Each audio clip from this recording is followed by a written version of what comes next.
We can follow up with us on that later. And I want to welcome everybody to the Western Caucus Forestry and Wildfire Policy Forum.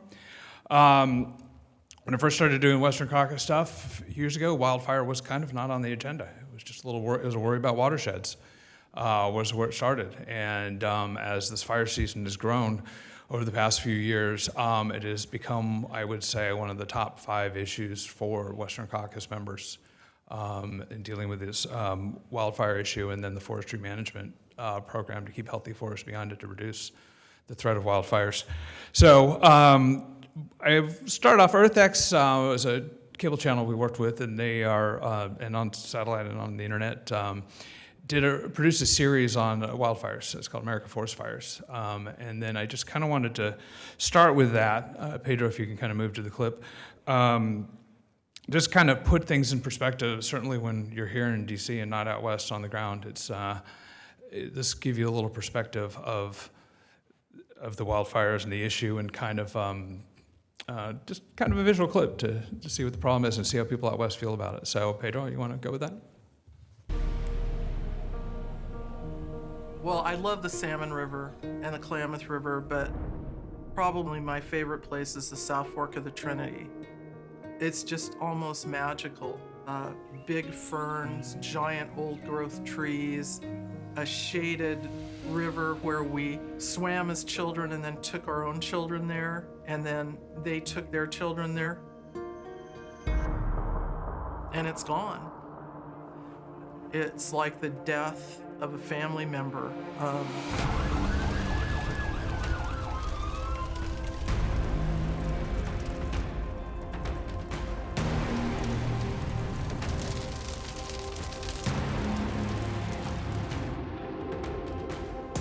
The forests of the American West are some of the last functioning old-growth forests in our country. They are our heritage, our future, and are vital to our survival.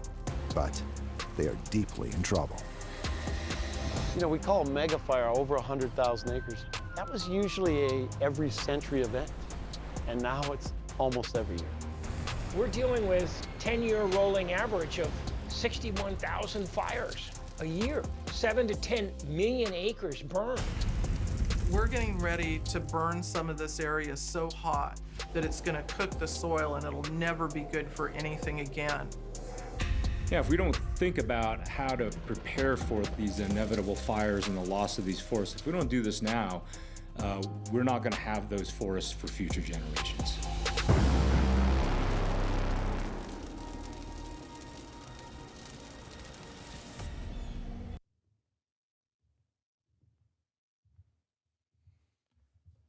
So just something to lighten the mood, for the room here. So just checking to see if we have our 2 chairmen who are waiting on honor this year to have Cynthia Lomas come on board. This would be her 2nd tour of duty, first in the House and now in the Senate from Wyoming. And it's great to have her back with the Western Caucus, and certainly it's awesome to have her in the Senate here. So I'm seeing if I spy someone coming in. And in the House side, we have, as you well know, Dan Newhouse, Washington 4. And I see Dan here. So with Dan here, I'm going to call on Chairman Newhouse to kind of give us an opening remarks for the event. So, Mr. Chairman, you're up.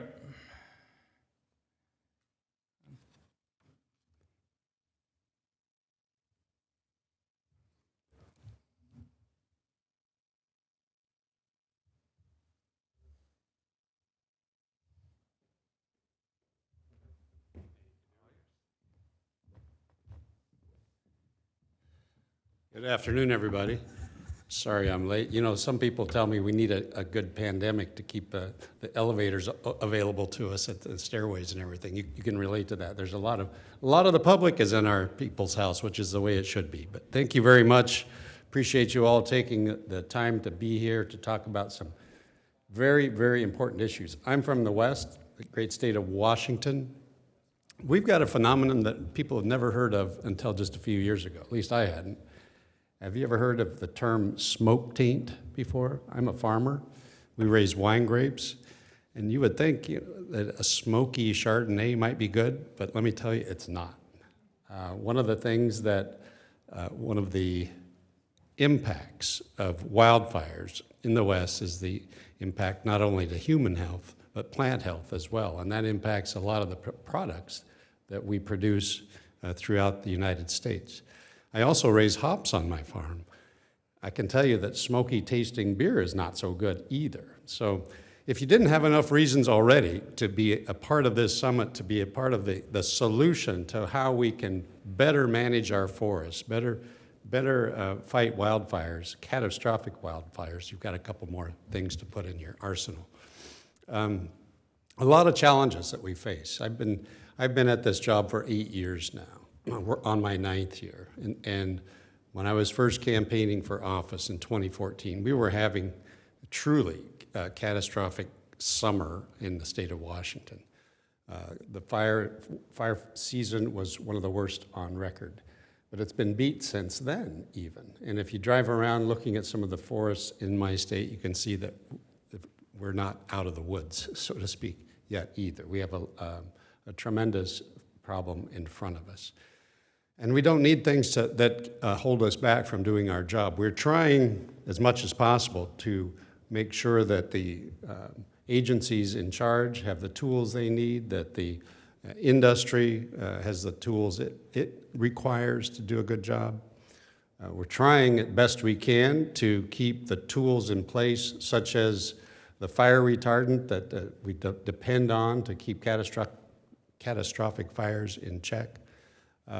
All of the things that come together to help us win the battle on catastrophic fires every summer. So I appreciate very much the contributions that people are going to make here today, the discussion toward a solution, or solutions, I should say, to this huge problem that we have in this country. And I'm hopeful that and optimistic that we can come to the solutions that we need. So I just want to thank you all for being here. Thank you for being part of this, and look forward to a very good discussion. So welcome.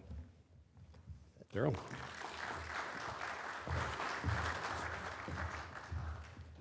And now I'd like to introduce our esteemed chairwoman from Wyoming, the United States Senator, Cynthia Lummis.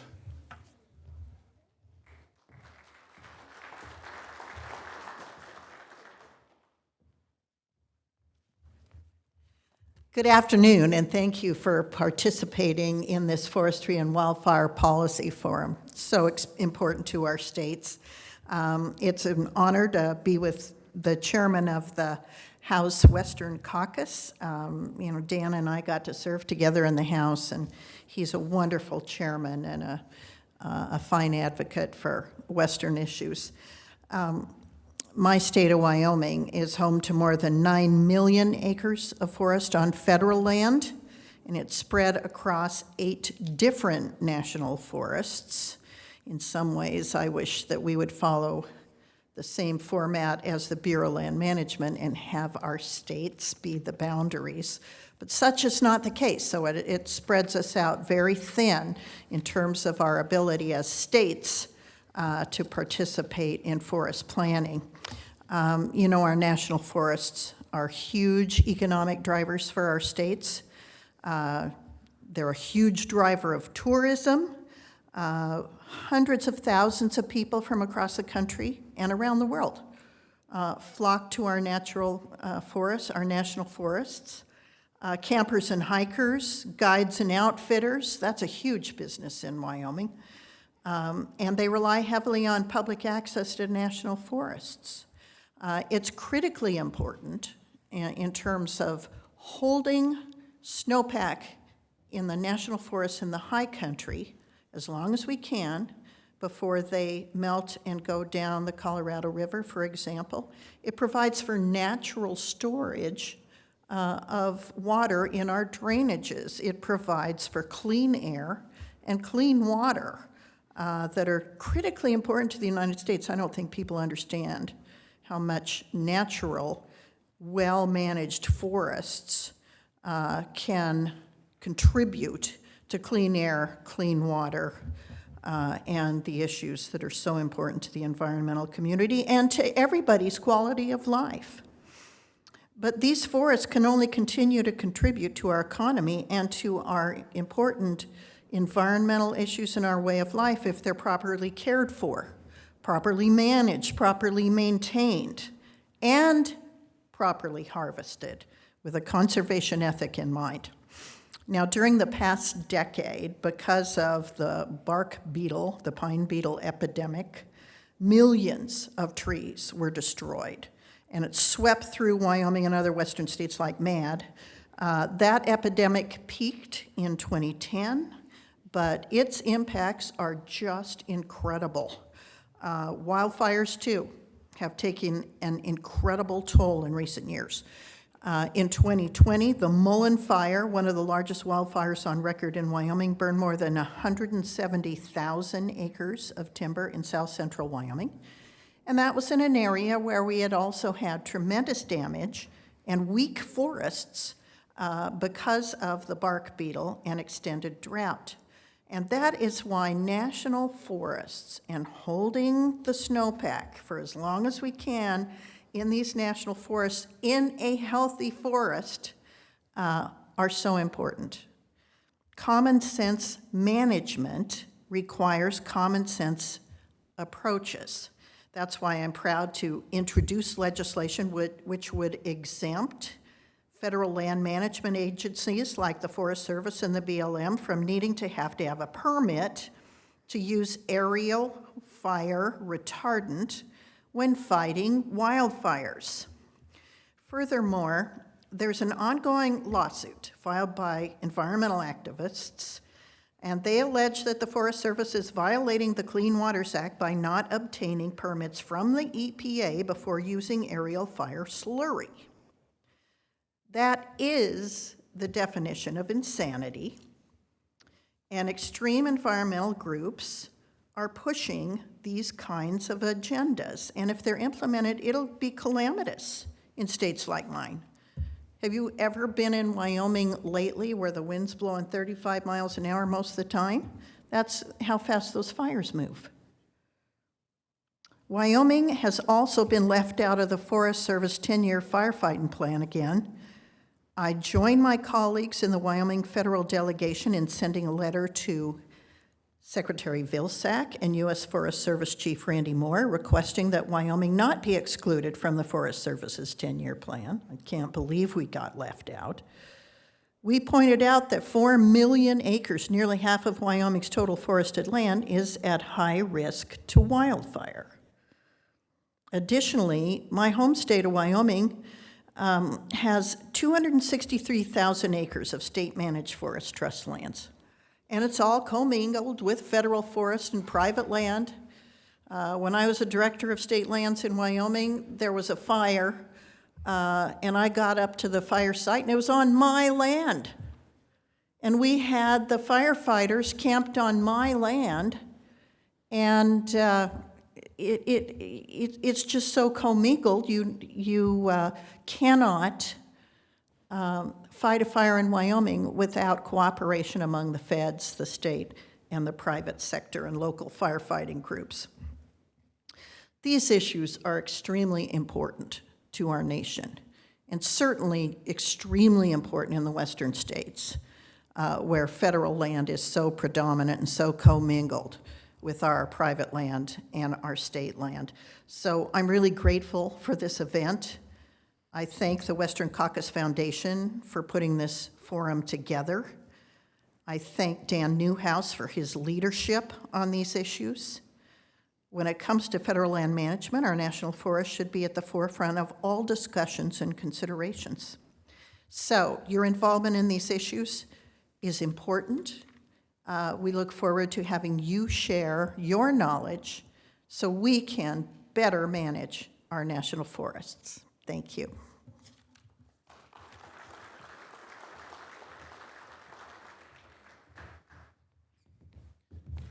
I'm going to introduce Congressman Tom Tiffany come up, who will moderate the next panel, and our two panelists, Mr. Ray, and get a current and former USDA executives here who know a whole lot about this issue to talk about this. So appreciate it. I'll now turn it over to Congressman Tiffany. Good afternoon, everyone. All right. Hey, I know it's after lunch, but we got to wake up here, folks. And we're going to do it with this panel. My name's Tom Tiffany. I come from Wisconsin 7, which is far northern Wisconsin. Chequamegon-Nicolet National Forest is up in my district. I chair the subcommittee on federal lands. Yes, resounding applause from the staff there and back, as you can hear. And really excited to do that. First opportunity that I've had to chair one of the subcommittees. And I really appreciate the opportunity that Mr. Westerman has given me. But anyhow, we got a couple panelists here. We're going to talk about wildfire. Jeff Marcellet? Got it right. All right. That's that French derivation, right? It is. Yeah, absolutely. Associate Deputy Chief, State, Private, and Tribal Forestry with the U.S. Forest Service. He joins us today. He previously served as the Forest Supervisor in the El Dorado in the Pacific Southwest prior to working in the Lake Tahoe Basin. Next, we have Mark Ray. How are you? Good to have you up here. He's a former Undersecretary for Natural Resources in United States Department of Agriculture. He spent 8 years as the nation's Undersecretary for Natural Resources and Environment at the USDA. Was that the Bush administration? In the Bush administration. He previously held positions in the private sector and as senior staff at the United States Senate Committee on Energy and Natural Resources. Mark also teaches at Michigan State University. He's a proud Spartan, is that right? Yes, and is affiliated with the Livingston Group. So Jeff, why don't we start with you? Tell us what you guys are doing to reduce wildfire risk and generally speaking, but also just specifically for this upcoming season. Can you hear me okay? Yep. Jeff. All right, great. So Chairman Tiffany, thank you for the warm introduction, and it's great to be with everyone here. So Jeff Marcellet, I'm the Associate Deputy Chief in State, Private, and Tribal, and I oversee fire and aviation for the Forest Service. I'm going to hit a number of different things, but this is my second opportunity to be with the Western Caucus. Quite a few years ago, I actually hosted a field trip in Lake Tahoe. I'm not sure if you were there in person, where we highlighted a number of different things, active management happening in one of the most environmentally sensitive places in the country. A lot of really good work that was happening with and through our partnerships.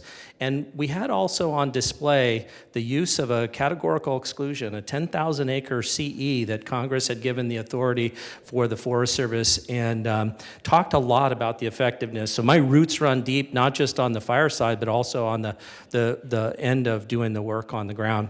I'll start with our wildfire crisis strategy, which I know is out there and folks are well aware. Our wildfire crisis strategy really aims to address the issues across not just the West, but across the country. We've established 274 high priority, high risk fire sheds across the nation, 250 of them in the West.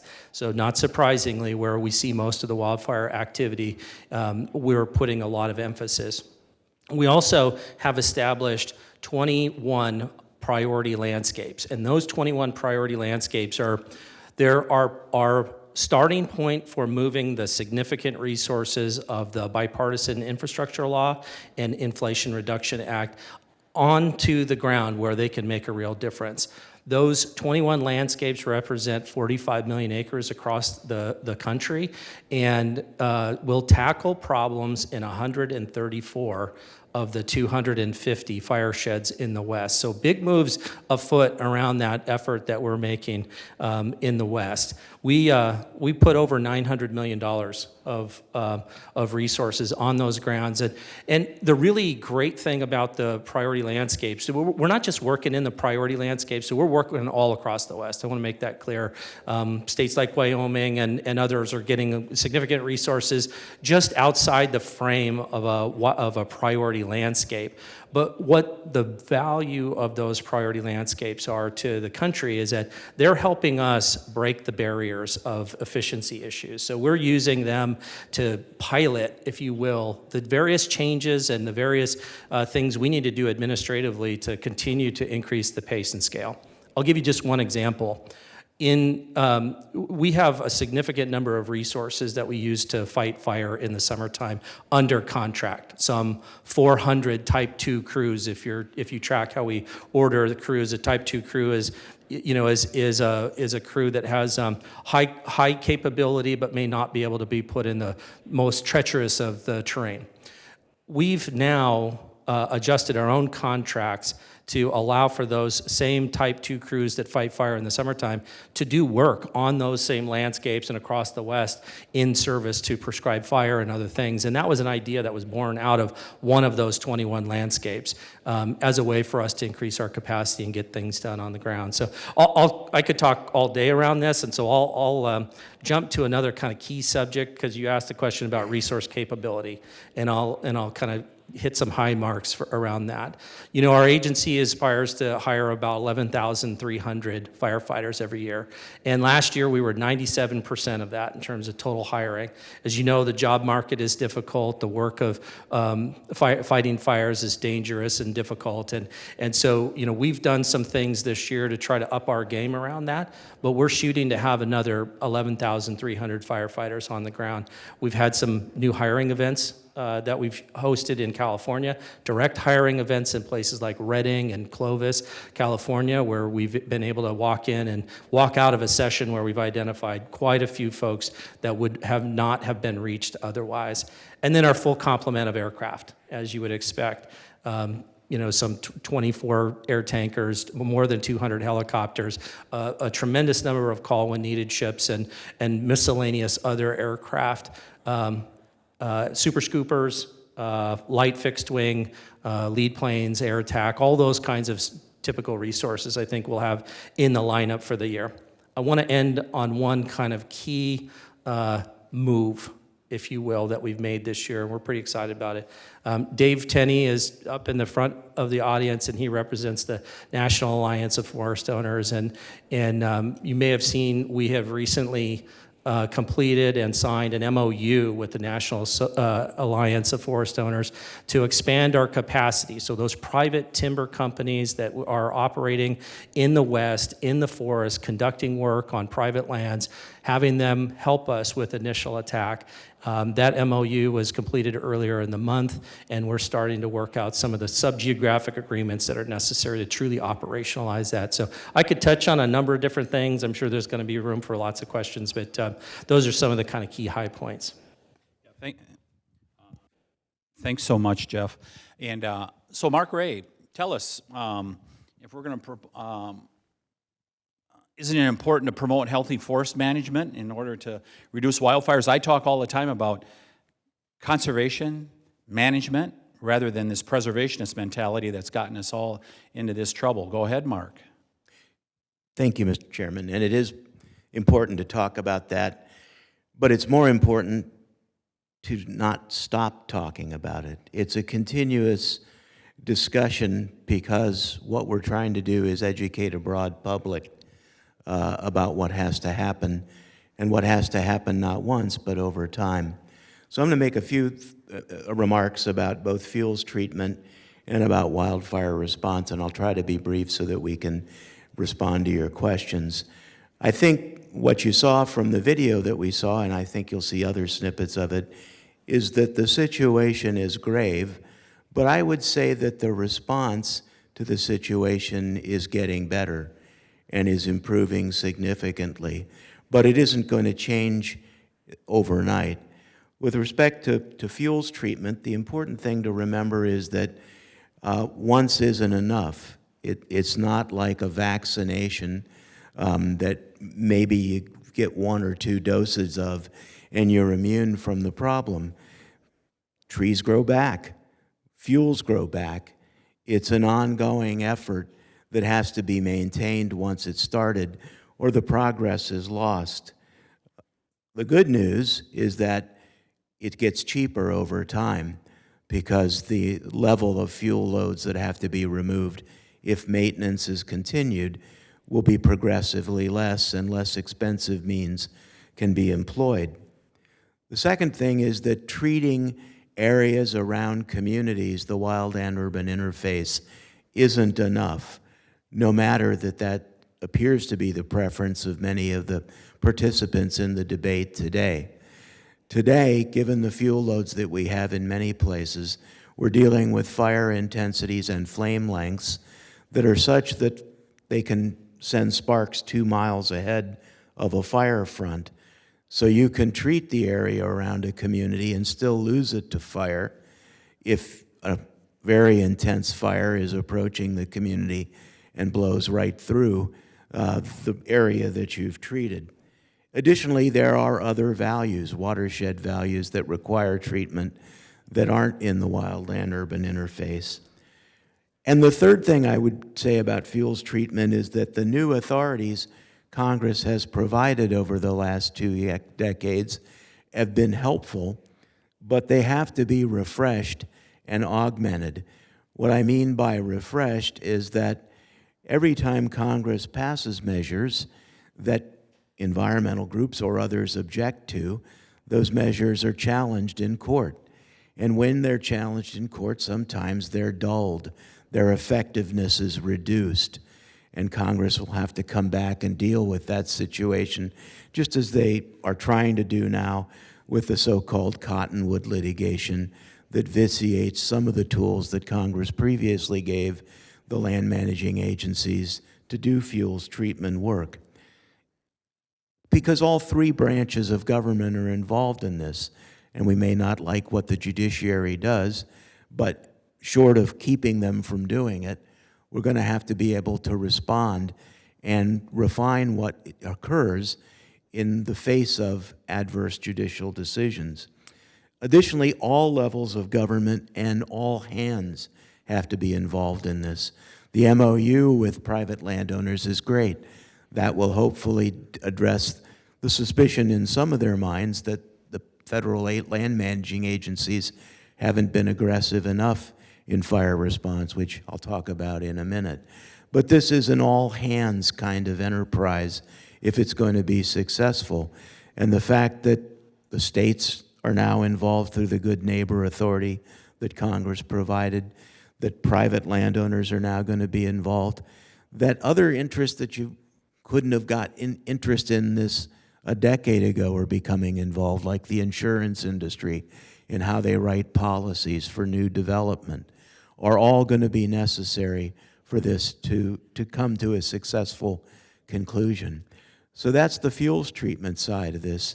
The wildfire response side of it is an equally fraught mission. The current issue, March 2023 of the Journal of Forestry, leads with a story that says wildfire response, a system on the brink, making a case that the federal government is going to have to step up its game through the use of newer technologies, artificial intelligence and information and technology to improve the speed and accuracy of the fire response. And the Congress is going to have to assist, again, as the courts evaluate whether some of those new mechanisms for responding to wildland fire are things that judges believe are supported in the law. The current issue over the use of large air tankers and the question of whether they should require a federal clean water permit should be resisted both by the executive branch and the legislative branch. First of all, it's an incorrect reading of the Clean Water Act of 1972, which distinguishes clearly between what is a point source of pollution and what is a non-point source of pollution. The latter do not require federal Clean Water Act permits, and so far the courts have tempered that only slightly. But the fact is that if you start requiring a federal Clean Water Act permit for large air tankers, then by the same logic, small air tankers will have to get federal clean water permits, and helicopters. It doesn't matter what's being dropped, it matters whether the courts believe that it's a point source or a non-point source of pollution. And if the courts adopt that logic, then crop dusters are going to become point sources. and will require permits under the Federal Clean Water Act. And all of those permits are going to be debated. Some of them are going to be litigated. Some of them will be issued by EPA, others by states. A general permit issued by EPA doesn't have to be recognized or honored by the states. So you will put the immediate response aspects of firefighting, the most important parts, the initial attack component of it, in the hands of a lot of administrators and lawyers, which isn't going to end well under any scenario that I can envision. So that's where I'll leave it for today, and be happy to respond to any questions. To follow up on that, Mark, you said how are the federal agencies going to adapt and respond? And to that point, to both of you, so what are the federal agencies doing in regards to wildfire suppression? You know, what is their role in that regard, and what do you foresee in the future, especially with the aerial suppression? Do we have adequate aerial suppression? And if you want to start, Jeff, go ahead. I was going to allow the gentleman to my right as a distinguished guest to take the lead, but I'll be happy to start the conversation. So, you know, the federal government, we can't do it alone. And so the response capability in this country is built on not just state, local, tribal, volunteer resources, but the industries, the private sector that we absolutely rely on, many of which are here in this room. It is one of the most sophisticated response systems in the history of the world, as far as I'm concerned. And it knits together authorities and history and different practices and procedures in a way that when the fire is on the ground, it really doesn't matter what color of uniform you wear, or, you know, the goal is seamless around protecting life and property and natural resources, and our resources are there. Now, do I think we're in front of the trend that's happening around us? Well, it's hard to name what the trend actually is when you have years like 2020, 2021, and 2022 where we're setting all-time records. In California alone, where I hailed from, you know, we had set all-time largest ever state records on fires, like 5 out of 6 or 7 years in a row. Other states were doing the same thing, setting all-time largest ever fire in their state history during that same period of time. And I think in part, and it was something that Mark, you said, we cannot build a system to stop all the fires given the current capacity and the funding that's available without addressing the forest health problem and the root cause of the situation on the ground. We have to interrupt this catastrophic wildfire cycle in a way that allows us to need the resources to stop the fires less while we're moving more resources onto the ground to do the work of improving the forest. So I'll leave it there, and maybe you can share some thoughts. So Mark, what should be the role of the federal agencies in wildfire suppression, and how best to utilize those resources? Well, by the nature of the size of the federal ownership, the federal government is, I think, always going to have to be in a lead role in dealing with wildland fire. And I think it is today, so that there's no confusion over that. But I think what we've seen, which has been helpful over the last 2 decades, is that state and local governments have become more involved, and the private sector has become more involved as well. And that's going to be necessary as well, if for no other reason than some sort of more equitable cost-sharing burden is going to have to come to the fore. And many of the states have stepped up in both fuels treatment as well as in fire suppression or fire response. But I think there's still, at the federal level and at the state level, there's still room for improvement. I think the aerial assets that the federal government is using right now are barely adequate to the occasion at hand, and certainly not the most modern assets available. But those assets are going to have to be blended in as time progresses. But, you know, when I was undersecretary, we had to stand down the large air tanker fleet because of a series of catastrophic crashes. And one of the things we learned was that using retrofitted or surplus aircraft is, in one sense, a convenience, but in another sense requires a lot more diligence in how the aircraft are maintained and how they're used.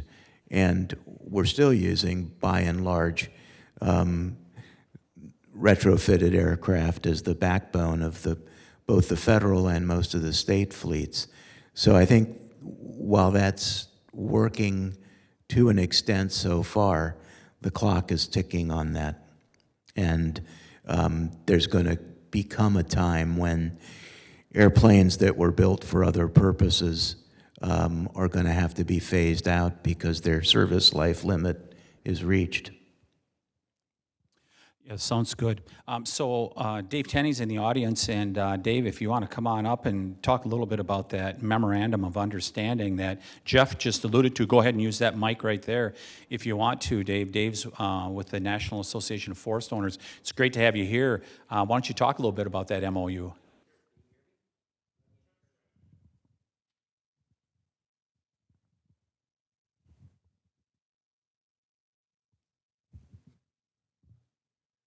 It's a really difficult task to give someone like me. Sure. I think you're all familiar with good neighbor, the concept of good neighbor. And good neighbor is typically associated with what we do before a fire starts. But what do we do after a fire starts? And that really is the basis for the MOU that we've signed with the Forest Service. And it goes something like this. If you consider the lifeblood of communities that live in forested areas throughout the country, 90% of the timber harvest that we do in our country comes from the private land. That is lifeblood. Those forests are critical to rural prosperity in these areas. Those forest lands are also extremely valuable for a lot of other purposes, clean air. I think we heard about that, clean water, wildlife. But those jobs are pretty important. And we are very concerned about the future of this resource. So NAFO member companies just asked a very simple question: what should our role be in the fire suppression response? Do we have a responsibility? Absolutely yes. Have we been involved in the past? Yes, but sometimes, as we all know, it's a little easier said than done, right, Jeff? And so the purpose of this MOU is to make it as easily done as said. And so what the MOU does is it empowers our private landowners who in the western states of Idaho, Washington, Oregon, and California have about 10 million acres of private forest land to fight fire on those areas that are adjacent to their land. Where a fire event breaks out on federal land, we have the wherewithal to fight those fires using our company resources. And that makes perfect sense, right? What do we bring to the table? We bring, somewhere between 800 and 1,200 additional people to the table and the equipment that they are trained to operate. We have tens of thousands of miles of adjacent boundaries on 9.5 million acres. That's a lot of land. And this is the land, as Mark was saying, is not necessarily really close to a community, but what does that land represent? It represents the lifeblood of that community. And so what we are intent in doing is to provide the resources, the local knowledge, the knowledge of the terrain, the knowledge of the resource conditions, the standing capability to fight fire when it breaks out to the table and make it a permanent part of the apparatus, the federal firefighting response apparatus. And this MOU is making that happen. And what will be the outcome? We look forward to coming back and telling you more about it in the future. But we are very optimistic about this, and we don't want to stop there. Today, let's sign an MOU about fighting fire. Not far in the future, let's do one about cross-boundary fuel breaks, because we can do that too. So I'll leave it there and happy to answer any other questions. Yeah, thanks a lot for the update, Dave, and we really look forward to seeing how this works because it certainly seems to make sense to do something like that. Hey, Daryl, do I have time for just one more quick question? Okay, Mark Ray, I want to ask you about the Good Neighbor Authority. We were the first state east of Wisconsin, or east of the Mississippi, that implemented that about a decade ago. Would you like to see that expanded in the United States in the upcoming Farm Bill? Yes. Yes, I think there's still an opportunity to expand it with some incentives for local governments, county governments, and tribes. And there's still a few states left where some Good Neighbor Authority agreements could be useful. Terrific. Yeah, we have Vanessa from Quanta Services. She had a question. Come to the mic here and make sure it's on. And I'll just hold it. I'm not that tall. So thank you for the time and the opportunity to ask a question. I have two questions, actually. So my name is Vanessa Tutos. I'm with Quanta Services, and I'm here representing Quanta Aviation and PJ Helicopters, which has the largest helicopter fleet that fights wildfires in North America. The two questions pertain to contracts. One is the 2022 contracts will be expiring very soon. The 2023 contract process is under heavy protest at the moment, and we don't have any visibility into when those will be awarded, and wildfire season is approaching very quickly, so wondering if you have any insight into when we should expect those contracts to be awarded. Yeah, so I'll just say, I don't think heavy protest is the right phrase. There is protest. And those are being worked through very expeditiously as we speak. We're looking at, I can't give you a specific date because our organization doesn't know how the outcome of that protest is going to be, but we're keeping in mind the start of the very busy part of the fire year. And that is clearly in front of us, and our target is to have those in place in advance of that. Okay, thank you. The second question pertains to what some of the protests are about, and that is the adoption of the U.S. Forest Service, with the lowest price technically acceptable award methodology. And our understanding is that it does not take into account the training, history, performance, past performance, equipment quality, safety record, those kinds of things. And are just wondering if you had any comments into how applicable that is, especially as we're finding these, to your point, the wildfires are increasing in their intensity and severity. Yeah, I don't think just given the status of the current contract, I don't think it'd be appropriate for me to publicly comment on that, but there are a number of vendors who have reached out individually through the contract procedures, and I would just encourage you to do that. Okay, thank you. If I might add a Go ahead, Mark. quote or a comment about contracts, one of the things that I think would benefit the Forest Service significantly is to be able to write longer-term contracts for contracting with aviation assets, particularly because it would provide the contractors with greater stability and the ability to finance the purchase of more modern assets. And that's something Congress is going to have to provide. The current limit under the federal acquisition regulations, which are based in statute, is no more than 5 years. And if that contract length could be extended, I think what you'd find is probably less protests, because you'd have less contracts being issued every other year. But more importantly, perhaps, you'd find that with that additional length of contract term, the contractors would be out buying the newer assets that presumably could fight fire more effectively than planes that are older than their pilots. So I take it, Mark, under money authorized in the previous Congress, that can't be used for those purposes, is that correct? It doesn't give the authority to go beyond the 5 years, so and there's all sorts of complications associated with budget scoring. But your subcommittee staff director is an expert on the federal budget process. I know that, so she can probably help you with that. What would you recommend beyond 5 years? How many years do you think it should go? I think 10. 10 years, double it? Yeah. I think that gives the contractors an asset, which is a 10-year guarantee of work, that they can use to go to a lender and finance the cost of either upgrading the equipment they have or buying new equipment. Jeff, what do you see? So we've heard about the rains in California, snow, all the rest in the West. Have weather conditions changed things at all as we look at fire season coming up for this, for 2023?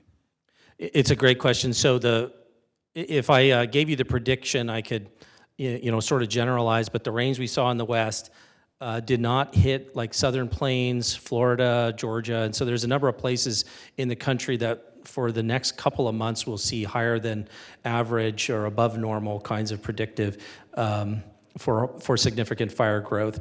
Things normalize quite a bit in June across the country in terms of what we expect in terms of fire growth. There's going to be a new prediction that'll be out on April 1st, and that'll extend deeper into the fire year, and I can give it more accurate. But to give you a sense of the drought, so the drought has been persistent across the country for most of it. The drought itself, like as in California, it'll remain in place even with all that snow, but clearly will be improving. States like California and Utah, Nevada, because of the snowpack, will remain in drought, but will be improving. But all the other states, Washington, Idaho, the Southwest with New Mexico and Arizona, they'll remain in drought. At least given the predictive services, they'll remain in drought, and it will continue to worsen as the season dries out. So, it's been a good big year. I know I've had to shovel a roof off in Tahoe twice already this winter, but it's not going to solve that drought problem that we've experienced across the West. And there's certainly parts of the country that haven't really seen the kind of precip. Here on the East Coast is just one example. Daryl, do you want to wrap things up here?